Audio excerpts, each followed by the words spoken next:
Let's make some plant-based Swedish meatballs. Welcome back to the Whole Food Plant-Based Cooking Show, where we make plant-based cooking easy. I'm Jill, and today it's the new year. So we are going to make this delicious recipe, Swedish meatballs. So this recipe these meatballs originally came from Turkey, and then they went to Sweden, and then they were made famous by the store Ikea. They served them in their little cafe thing. So while the world is going crazy right now, the one thing you have control of is what you eat. So we're gonna feed you healthy food. So we're gonna jump in. I've got one onion here that just diced that we're gonna get sauteing. And I'm gonna saute them together with my mushrooms because as the mushrooms cook, they release their water. Believe it or not, these have water in them, even though they don't feel like it. But when they release their water, that's going to keep the onions from sticking to the pan, so we don't have to use oil. So that was 8 ounces of sliced mushrooms. We're just going to saute those until the mushrooms release all of that liquid, and then it kind of just gets absorbed back up into the onions, and then we'll move on to the next step.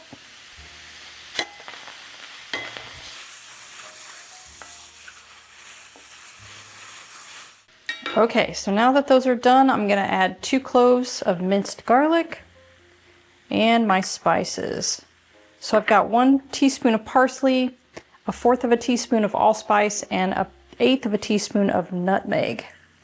And that's kind of the signature flavor for these meatballs. All right, and I'm just gonna cook these for a couple minutes. So while that's cooking, I'm gonna get out my food processor and show you the other ingredients. Okay, so now our vegetables are done cooking, so we're just going to stick them into our food processor because that's what you're going to need to be able to make these meatballs. You can't just stir them together because things are a little bit too chunky here. They need to be ground up a little bit. All right, and we've got 1 can of kidney beans that I've rinsed and drained, or drained and rinsed. 1/4 of a cup of walnuts, 1/2 a cup of rolled oats, and then I have 7 ounces of tofu. This is an extra firm tofu, and this is the one you're gonna have to do a little bit of prep. You're gonna have to put it in the freezer overnight because what happens if you've ever experimented with tofu and freezing it, which is kind of a new thing, when it freezes, it creates these little air pockets that the water crystallizes in. And when it thaws out, all those crystals melt, and that brings all of that water with it. And then you can just squeeze the tofu out as good as you can. It's easier for all that moisture to come out because these meatballs, you don't want a whole lot of moisture because then they're just going to be really mushy. You know, you don't want a mushy meatball. You want it to be moist, but not pasty. So getting all of that liquid out of your tofu is really important. Okay, there we go. That's about good enough. Stick that in there. And then I've got 2 tablespoons of a low sodium tamari.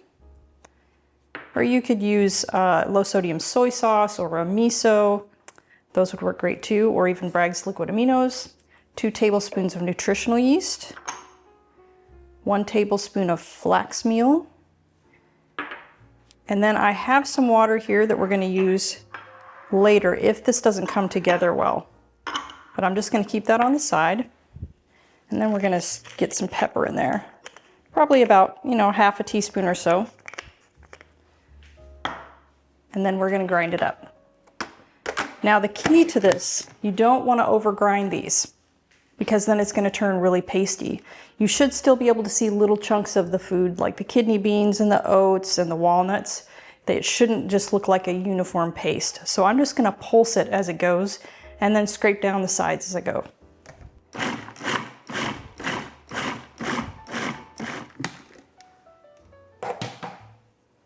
Okay.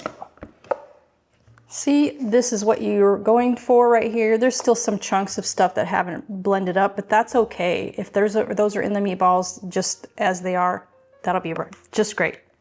All right, I'm gonna set this here and I'm gonna grab my baking tray with some parchment paper and we're gonna roll these out. All right, so now let's get to rolling. But first of all, I wanna mention our partner, Essential Organic, who carry over 600 organic products. And if you wanna check them out, you can use the code PLANTBASEDEASY at checkout for 10% off your order. All right, so to roll these out, it's just like regular meatballs if you've ever made meatballs, but we're gonna make them kind of small just because we really want them to cook all the way into the center and get it more firm. If you make them too big, then the center is just gonna stay mushy.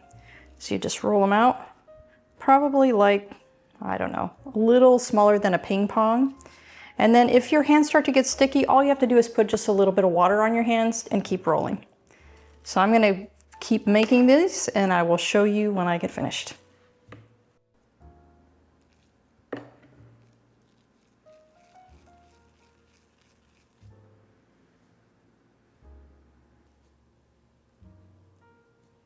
Okay, so we're finished rolling out our meatballs and it makes, you know, if you're gonna make them this size, it makes about 2 dozen. So you need to have your oven preheated on 350 and we're gonna stick them in for 25 minutes. Then we're gonna flip them and bake them for 25 more minutes.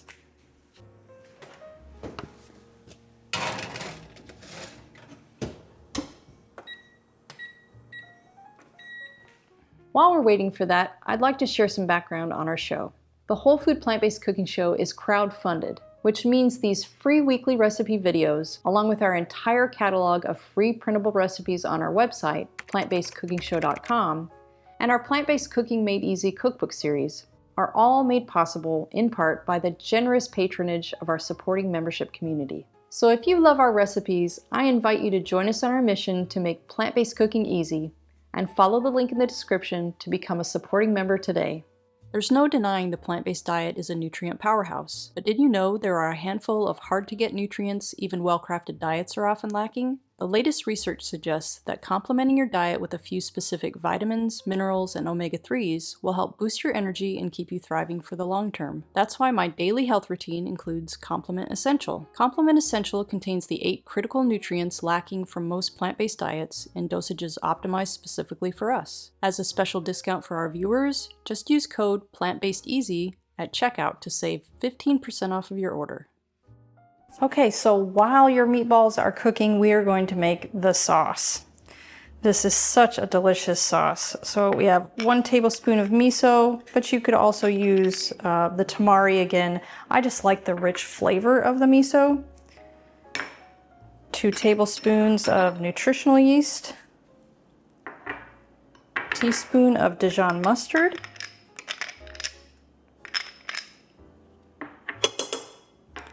And 1.5 cups of unsweetened soy milk, but you can use whatever plant-based milk you like. But I would stress that it's unsweetened. I think that probably wouldn't taste very good in this recipe. All right, so we're gonna cook this just for a few minutes and let it start to thicken, and then we're gonna add our cornstarch and water mixture together and add that to finish thickening it.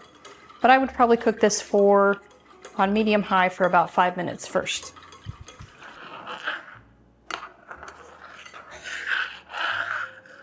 Okay, for the thickening, I have got 1 tablespoon of cornstarch and 1 tablespoon of water, and I'm just gonna mix them together because you don't wanna just pour your cornstarch into your sauce because it'll end up getting really clumpy. You wanna dissolve the cornstarch first in some water,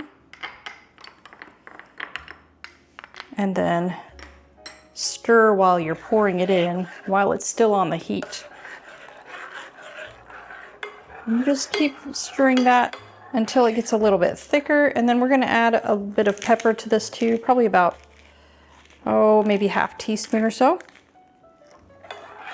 And you're going to keep stirring this until it gets a little bit thicker. You don't want it super thick like a biscuits and gravy, but just a little bit runnier than that while we're still waiting for our meatballs.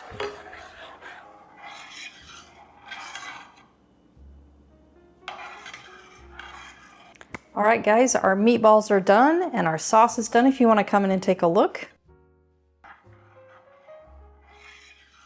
They are all ready to go, so all that's left is to do a taste. So I'll meet you at the table for a taste. Okay, so we're ready for a taste. So typically this would be served over some mashed potatoes, and you'd put the gravy and then stick the meatballs in there. And then you'd serve it with a little bit, usually it's lingonberry jam, but that's kind of hard to find. So I just found a really tart type of jam that doesn't have sugar in it, that's sweetened with fruit juice. But that is completely optional. That's just the way they serve it at Ikea. So I'm gonna put some gravy over my meatballs. I'm gonna get a little bit of the jam. You could also just use some cranberry sauce because it's very similar to a lingonberry. It's a really tart type of berry. And I really like them together. I think the lingonberry really, or the tart jam really adds to the flavor. It just gives you another layer of flavor.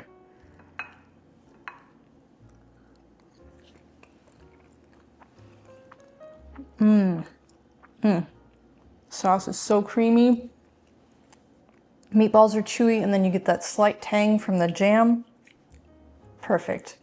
You're gonna love it. Come on back next week for another great recipe.